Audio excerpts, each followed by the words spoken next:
Treffihaaste. Viikko 23.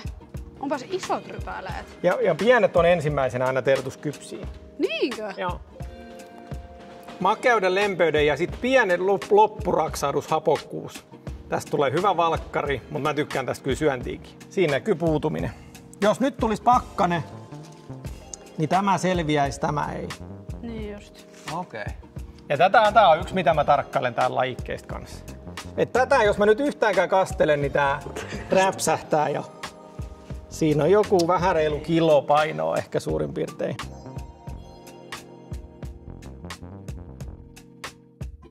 Tummaa Everestia, tää on Antoska tää. Okei, laitetaan maistaa. Tääkin on selkeästi sit taas tämmönen just hapokkaampi.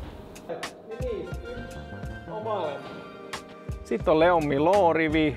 Se on ollut käytännössä nyt 10 vuotta tossa. Ja nyt tulee ensimmäinen sato. Hirvittävä turha lajike mun mielestä. Niin täällä on esimerkiksi tätä beettaa, mulla on tää koko takarivi. Niin mä oon nyt antanut hänen vallata ton tuuliverkonkin sitten.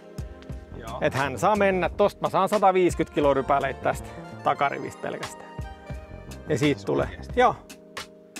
No tonne kun menee, toi on ihan täynnä tuolta alta. Oho. 150.